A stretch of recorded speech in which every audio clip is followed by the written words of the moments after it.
जय भोलेनाथ।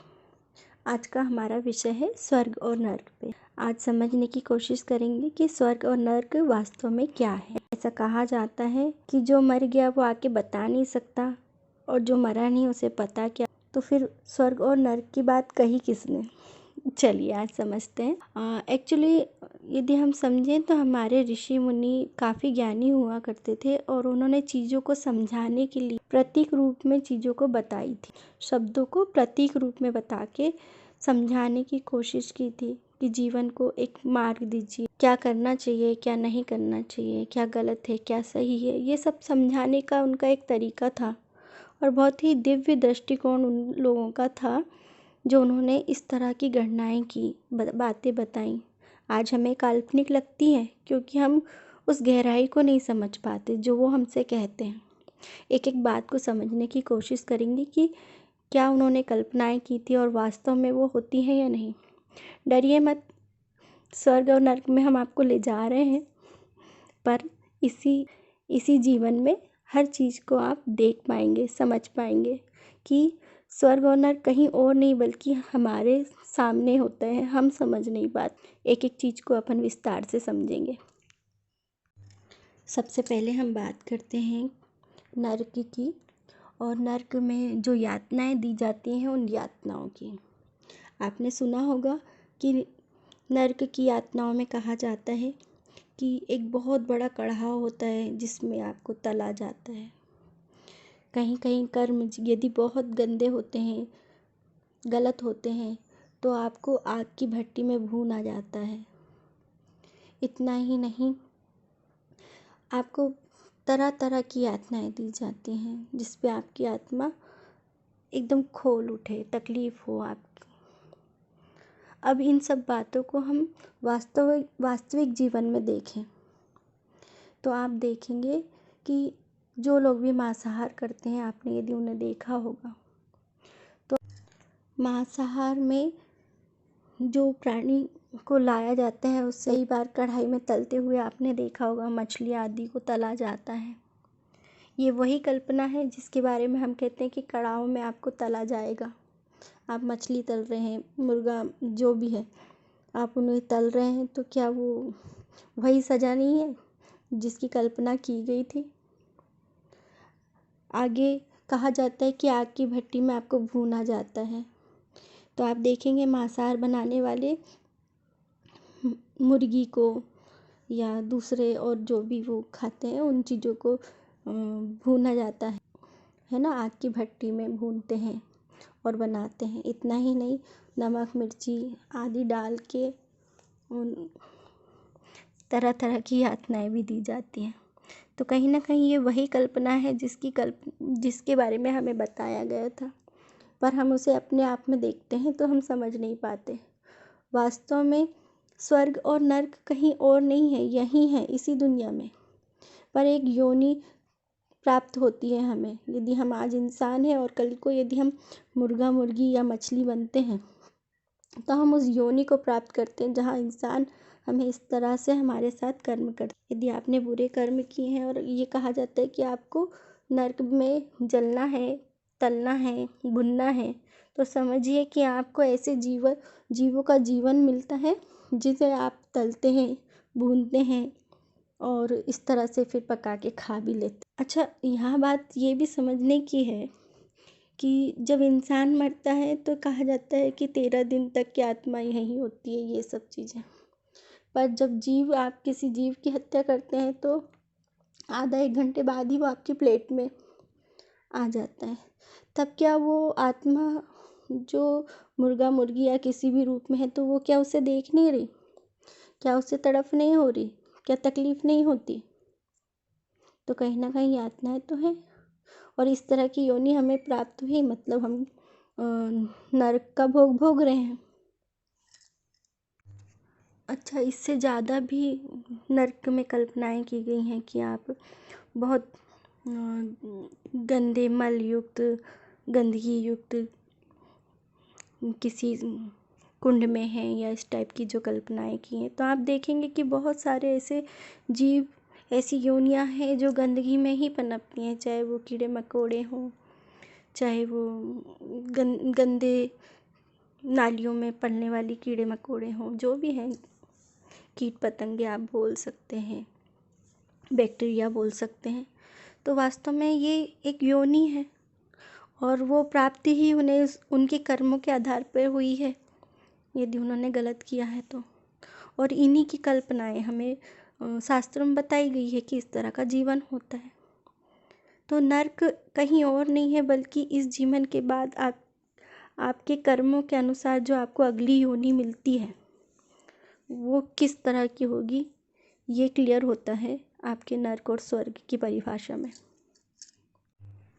अच्छा, आप स्वर्ग की बात करें तो स्वर्ग मतलब जहाँ सारे सुख हो, जहाँ खुशियाँ हो, हर पल कामयाबी हो, तो स्वर्ग है। यदि आप एक अच्छे घर परिवार में जन्मे, आपका भरण पोषण अच्छा हुआ, सारी सुख सुविधाएं आपको मिली, हर वक्त आपको कामयाबी मिली, तो ये स्वर्ग है। यदि आपका हर रिश्ता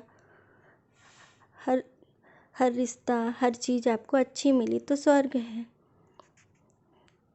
और यदि यहीं पे कहीं कुछ गलत हो रहा है तो कहीं ना कहीं कुछ गलती आपसे हुई है। कभी कभी ऐसा होता है कि सारी चीज़ अच्छी ना हो, थोड़ा एक दो चीज़ में ऊपर नीचे हो गया, तो फिर कर्म की बात आ जाती कि भाई कर्म से सुधारो। यहाँ ये भी बात समझने योग्य है कि यदि मान लो आपको मानव का जीवन मिला, तो क्या सिर्फ इतना ही होने से आप स्वर्ग के भागी हो गए? नहीं, ये तो सिर्फ एक टिकट मिल गया आपको कि आप स्वर्ग, यदि आप मानव जीवन में आए तो आप स्वर्ग के अधिकारी हो गए। आपको किसी चीज़ का टिकट मिल गया कि भाई आप ट्रेन में सफ़र कर सकते हैं। पर ट्रेन में सफ़र करना, ट्रेन में चढ़ जाना ही तो सब कुछ नहीं है ना। उसी ट्रेन में आप चढ़ गए जहाँ आपको खड़े खड़े जाना है। कोई स्लीपर कोच में बड़े आराम से सोते हुए जा रहा है, कोई फर्स्ट क्लास में है, तो वो वहाँ पे फिर बात आती है आपके कर्मों की, कि आपको टिकट तो मिल गया कि आप मानव जीवन में आ गए, तो कहीं ना कहीं आप स्वर्ग के अधिकारी तो बन गए। पर अब आपके कर्मों के आधार पर आपके जीवन का निर्णय कि जीवन कैसा होगा। और कहीं ना कहीं ये स्वर्ग का द्वार तो है, क्योंकि मानव ही है जो नर से नारायण तक पहुंच सकता है। कोई और जीव इस तरह से प्राप्त नहीं कर सकता है। वो मानव ही है जो आत्मा और परमात्मा की बात समझता है, आत्मा के उस दिव्य रूप को समझ सकता है जिसे हम परमात्मा कहते हैं। तो परमात्मा की खोज नर कर पाता है, कोई और जीव नहीं। इसलिए नर का जीवन ही स्वर्ग का जीवन है एक्चुअली। और हमें ये सारी चीज़ें करके दिखाई हमारे श्री रामचंद्र जी ने, कृष्ण भगवान ने, जो इंसान के रूप में इस धरती पे जन्मे और अपने कर्मों को इतना श्रेष्ठ उन्होंने बनाया कि वो नर से नारायण के पद को प्राप्त हुए। आप देखिए कितना उनका जीवन श्रेष्ठ बताया गया है। और ये सब बातें काल्पनिक नहीं है, क्योंकि आज तो बहुत सारे प्रमाण मिलते हैं ये बताने की कि हमारे रामचंद्र जी थे या हमारे कृष्ण जी थे। आज हजारों हजारों प्रमाण हमारे सामने हैं। तो क्या ज़रूरत थी उन्हें ये सब करने की? वो बताना चाहते थे, हमें सिखाना चाहते थे कि जीवन कैसा होना चाहिए, जीवन के आदर्श क्या होना चाहिए, जीवन में अंतिम लक्ष्य क्या होना चाहिए। ये सारी चीज़ों को सीखने समझाने के लिए तो ये आदर्श दिए गए।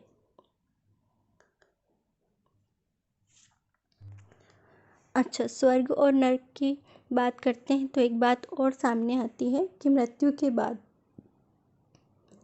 हमारे कर्मों का लेखा जोखा जो है वो चित्रगुप्त जी बताते हैं यम को, और उसके बाद ही हमारी सजाएं तय होती है। वास्तव में चित्रगुप्त कौन है, क्या है? यदि हम समझे तो जब भी आप अपने आप से में अकेले होते हैं, आप सोचिए आपका बहुत गुप्त से गुप्त कोई भी रहस्य, कोई भी कर्म जो आपने कभी किया हो, आज कल 10 साल पहले, 40 साल पहले, या कभी भी आपके बचपन की कोई घटना, यदि आप आंख बंद करेंगे तो वो सारा एक एक वाक्य, एक एक चित्र आपकी आंखों के सामने आ जाता है। गुप्त से गुप्त रहस्य, गुप्त से गुप्त कर्म जो आपने कभी बचपन में भी किया, चाहे वो अच्छा था या बुरा। कोई घटना, एक एक चित्र आपके सामने आता है, एक एक वाक्य आता है। कभी बचपन की किसी याद को याद करिए, किसी दोस्त के साथ कुछ खेल रहे थे, कुछ कर रहे थे, और एक एक चीज़, एक एक घटना आपके सामने, आंखों के सामने आ जाती है। इतने सजीव तरीके से आती हैं कि आप उस घटना को याद करके अभी मुस्कुरा दें, है ना। तो कहीं ना कहीं ये जो हमारा अंतर्मन है, ये जो हमारी आत्मा है, जो हर उस गुप्त से गुप्त रहस्य को जानती है और उस गुप्त से गुप्त रहस्य का चित्रण हमारे आंखों के सामने सजीव रूप में कर देती है, वही तो चित्रगुप्त है। एक्चुअली जब हम परमात्मा के सामने होते हैं तो परमात्मा किसी और को गवाह के रूप में हमारे सामने नहीं लाता, हमारी अंतरात्मा ही चित्रगुप्त बन के गवाही देती है। हम खुद ही गुनहगार के रूप में खड़े होते हैं और गवाही हमारी अंतरात्मा देती है, वही चित्रगुप्त है। और हर चीज़ चित्रों की तरह हमारे आंखों के सामने इतनी स्पष्ट होती है कि हम नकार नहीं सकते। और वहीं हमारे कर्मों की परख होती है। दंड देने वाला परमात्मा भी हमारी ही आत्मा से उस दंड को निर्धारित करने को कहता है। कहीं ना कहीं परमात्मा आत्मा का ही परम अर्थात बड़ा रूप है, दिव्य रूप है। अंतरात्मा चित्रगुप्त बन के हर चीज़ को सामने ला के बताती है। हम खुद गुनहगार बनते हैं, हमारी आत्मा गवाही देती है, सब कुछ हमारे सामने होता है। और यही तो चित्रगुप्त है, और इसीलिए हम उस चीज़ को नकार नहीं पाते, और हम ही से निर्णय भी लिवाया जाता है। कई बार भगवान खुद पूछता है कि अब बताओ, अब क्या। तो उस परम सत्य को जानने की कोशिश में फिर जन्म फिर जन्म फिर जन्म होते हैं। और यदि हमने जान लिया, समझ लिया, तो शायद इस जन्म और मृत्यु के चक्रव्यूह से हम निकल सकते हैं। जो गीता का कर्म बताता है ना, कि एक बार सब कुछ अपना ईश्वर को सौंप दो, तो जो तू है अर्जुन वही मैं हूँ, जो मैं हूँ वो तू है। तो जहाँ हम परमात्मा में अपनी आत्मा को जोड़ देते हैं, विलीन हो जाते, तो वो शून्य की स्थिति को प्राप्त कर लेना ही योगियों ने हमें सिखाया था। चलिए, बात कठिन हो जाती है, बात को यहीं समाप्त करते हैं। पर चित्रगुप्त की परिभाषा शायद आपको समझ आ गई होगी, स्वर्ग और नर्क की परिभाषाएं भी आपको समझ में आ गई होगी। और इन्हीं सब बातों को स्पष्ट करती हुई मेरी एक छोटी सी कविता।